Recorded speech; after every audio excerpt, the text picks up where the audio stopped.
And we are live. Hello, my friends. My name is Evelyn Joy, and welcome back to my channel. I had to make a part 2 because the more I thought about how I taught you the basic vowel sounds in the first video, I realized, oh, I messed up a little bit. Because just like the E makes more than one sound in English, it's the same way in Spanish. So I taught you one sound that the E can make in Spanish, but there are at least 2.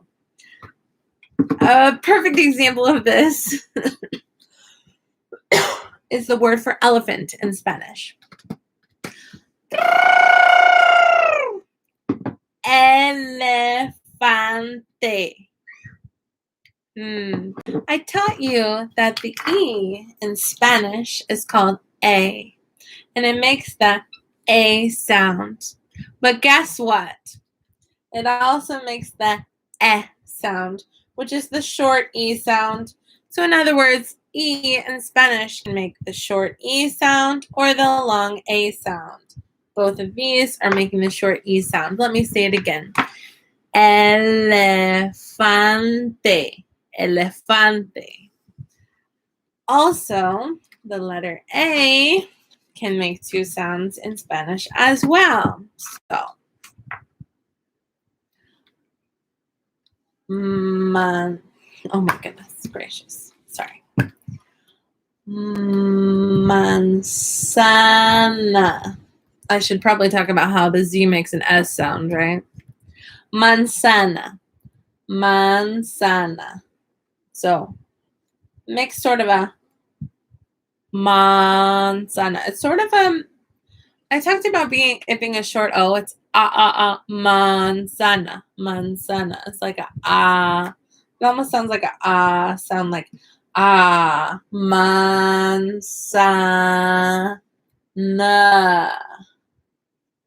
Manzana. So the A, it's a subtle difference, but it makes a or an sound. When it is the last letter of a word, which most, I would say most nouns end in an A or an O, it's going to say when it's the last letter. But when you see it somewhere else in the word, more often than not, it's going to say So we see how placement in the word changes the sound a little bit, the sound that the letter makes. The awesome thing about learning Spanish after you already know English is a lot of the words can be similar to the English once you know that the vowel sounds are different the way that they are. Once you have a trained ear for similar words and how they are similar, you can have a better grasp on it, like elefante, elephant, words like that are similar. Manzana, by the way, means apple. I probably should have said that. So also another sound that's a little bit different is the Z does not make a hard Z sound in Spanish. It makes more of an S sound, with the exception of if it is the first letter in the word. So the word zoo in English is zoológico. Zoologic. Zoológico. Zoológico. Accent mark. Tiende. Zoológico. When you have an accent mark, there's emphasis on that part of the word. Zoológico. Zoológico. So that's when the word goes up. Zoológico. I'm just giving you some basics so that you can read anything you want to in Spanish. And the ing ending, this is another way to be able to understand a lot more words in Spanish. The ing ending, just depending on if it's an IR, an ER, or an AR verb, meaning a verb ending in those letters. Ing is yendo for IR verbs. It's endo for ER verbs. and ando for AR verbs. So if I didn't explain that well enough, I'm talking about suffixes. A lot of times, you don't even realize how similar English is to Spanish until you know some of the basic things, like how whenever you see yendo, endo, or ando, it's the ing ending. What's an example of that?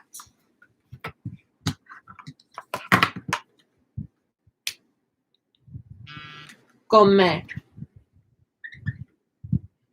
To eat. Comiendo. Eating. So we see how that yendo is the ing. Comer is to eat. How about pintar? To paint. Also used for coloring with crayons. They say pintar. Okay, thank you, baby. Pintar, to paint.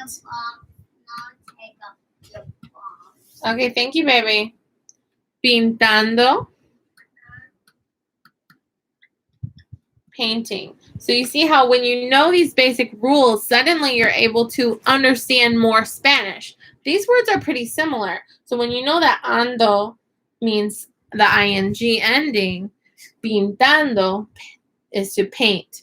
This can mean to paint with a paintbrush or to color with crayons or markers. They use pintando for painting, coloring, drawing. Well, dibujando is to draw. Let's learn that one. Oh my gracious. Dibujar. Dibujar. To draw. Dibujando. Remember the J makes the H sound. Dibujando. Drawing.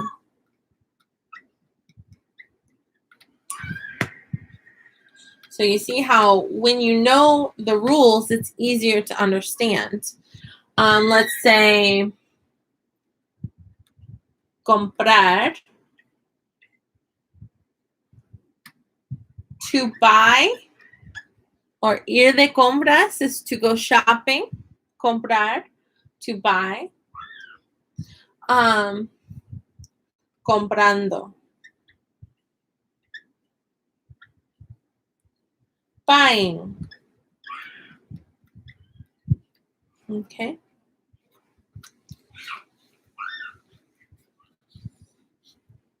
Also, when you're talking future tense, like something you're going to do, when you say, I am going to, you only conjugate the first verb. The second verb is going to be unconjugated. Why? Because the first verb has a subject and the second verb does not.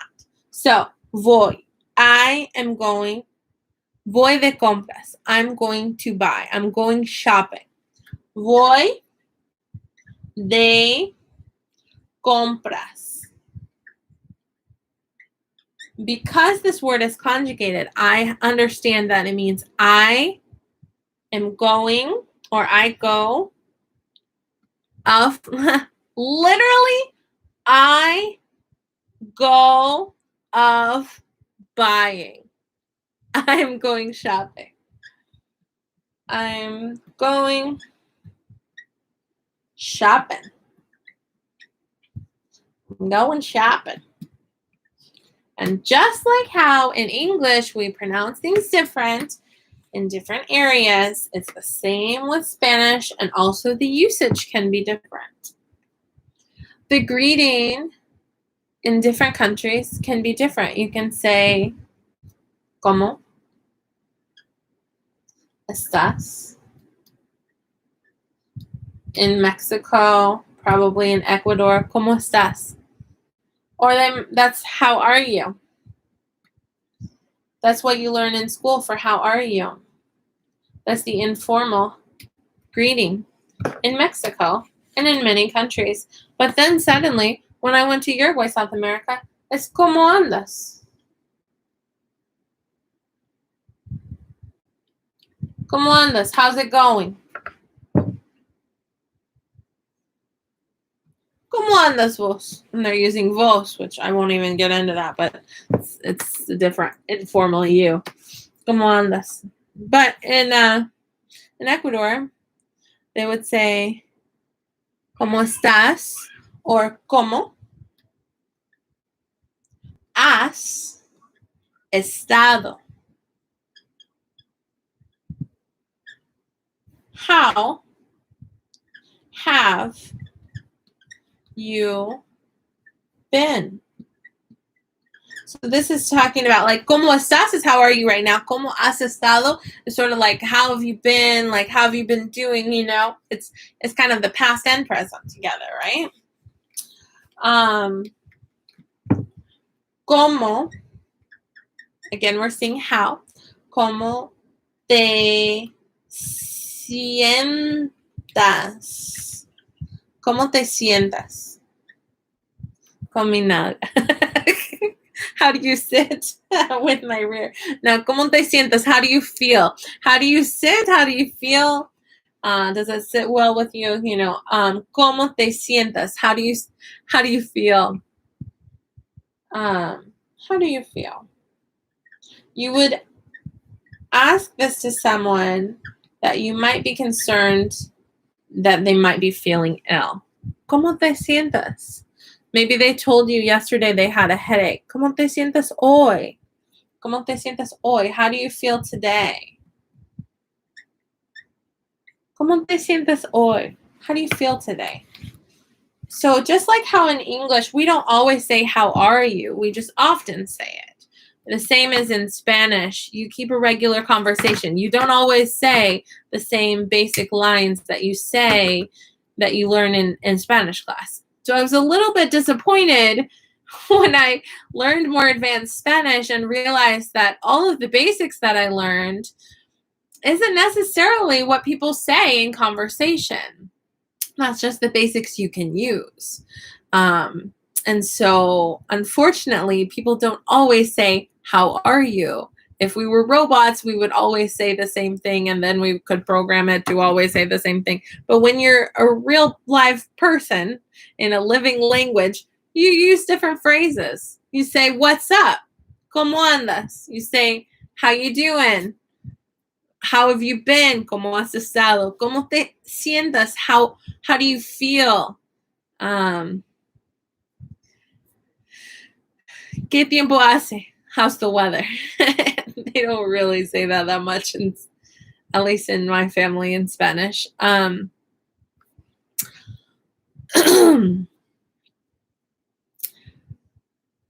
can be a little bit disheartening to learn one region's Spanish and to learn basic Spanish in school, and then to travel and discover that the vocabulary word you learned is not necessarily the word that's used in the region that you travel to. I'm not saying this to frustrate you, but to educate you.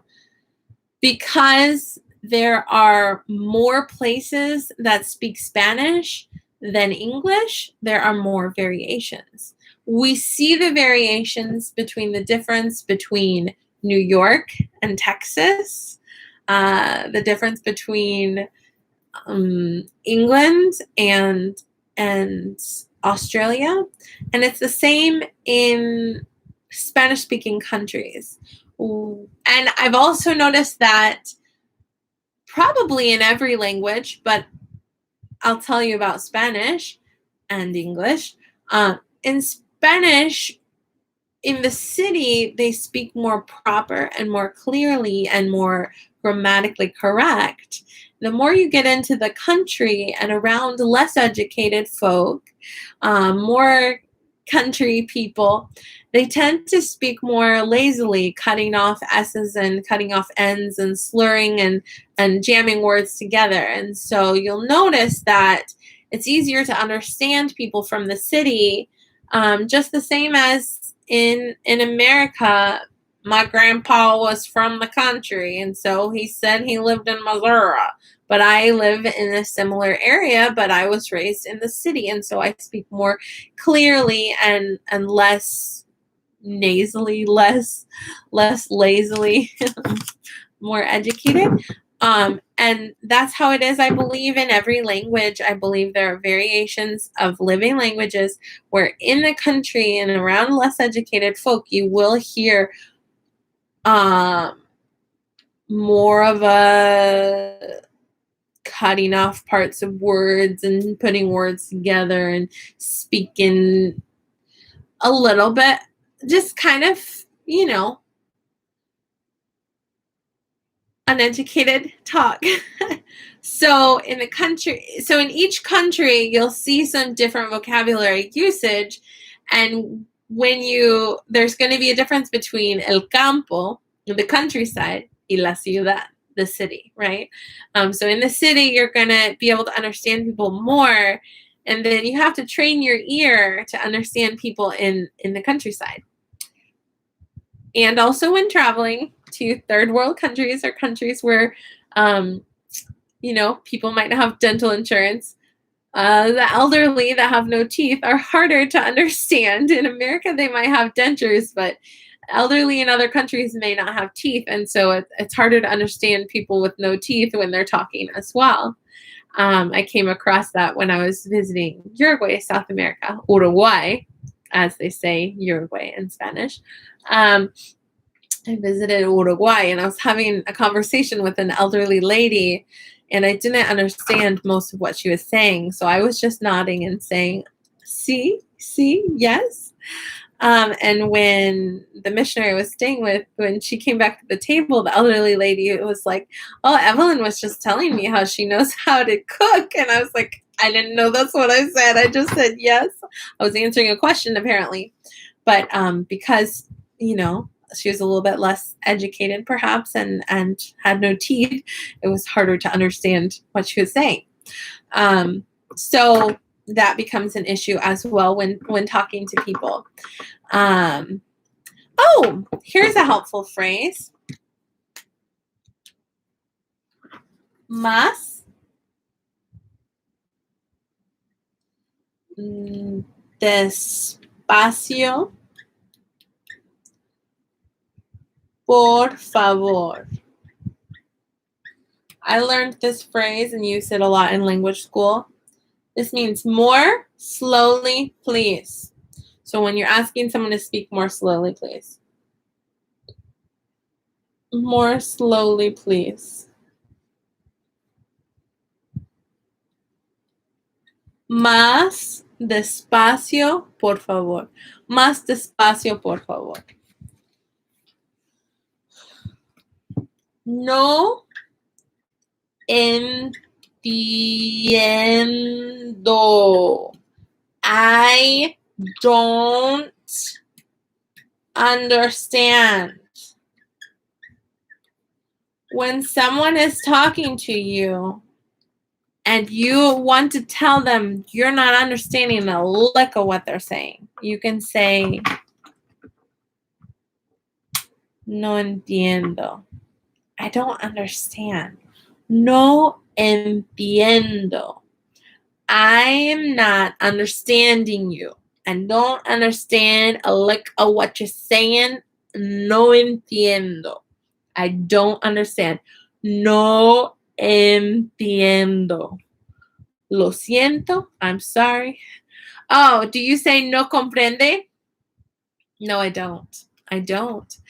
I was taught that in school, and I was very dismayed to learn that no comprende is just emphasizing the fact that you don't know Spanish, because no comprende is not really used to say I don't understand. It means I don't comprehend. How often do you hear people walking around saying I don't comprehend? Imagine if you were talking to someone, okay? This is my example for no comprendo. No comprende. No, it would be no No comprende would mean you don't understand. Sorry. No comprendo would be I don't comprehend. How often do you hear foreigners say to you, I don't comprehend? That would sound so awkward and weird, and it's the same with Spanish with no comprendo. No comprendo. No, it's no entiendo. I don't understand. No comprendo. I don't comprehend. It just sounds wrong. It sounds wrong. So you're emphasizing the fact that you don't know what the heck you're saying, basically. Unfortunately. So no comprende would be talking about someone else. Like, usted no comprende is like saying, you don't understand? No. You don't comprehend? Just say no entiendo. It's better.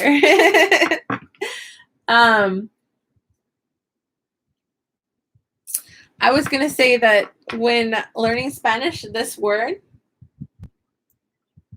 saved my butt a million times. Cosa. ¿Qué cosa? Cosa. What does cosa mean? Cosa means thing. When you're speaking Spanish and you don't have a word for something, say cosa. You say, ¿me puedes pasar esa cosa? Can you pass me that thing? ¿Me puedes pasar esa cosa? ¿Me puedes? Can you pass? For me, can you? ¿Me puedes pasar? Can you pass to me esa, that, cosa? Can you pass me that thing? Can you pass me that thing? Can you pass me that thing? ¿Me puedes pasar esa cosa? Can you pass me that thing? This is, I'm sure you already know, but this is a super, super helpful phrase. ¿Cómo? How? Se dice. How do you say? ¿Cómo se dice? Este en español.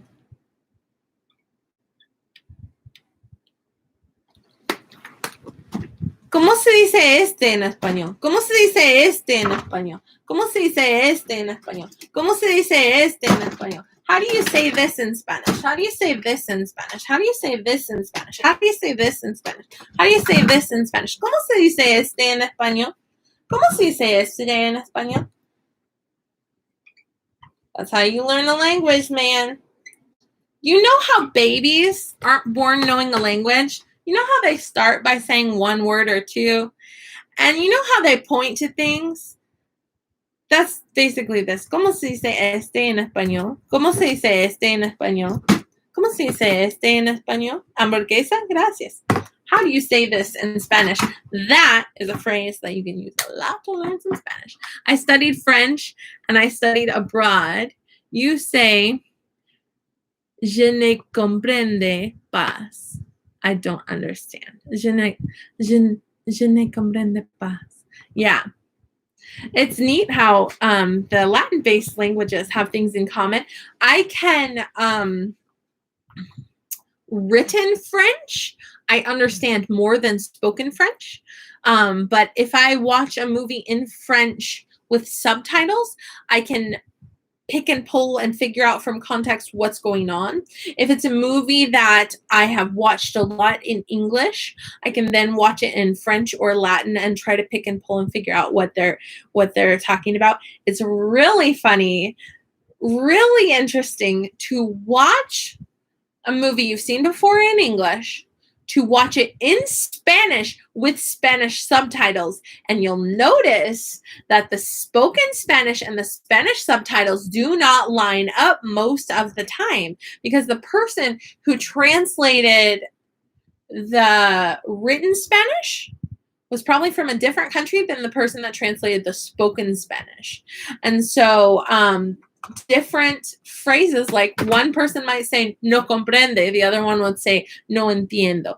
But I'm telling you that from the people I've been around, we say no entiendo. It's more easy to say. You can say no comprendo, but it's gonna emphasize that you really don't speak like they do, basically. But yeah. ¿Cómo se dice este en español? How do you say this in Spanish?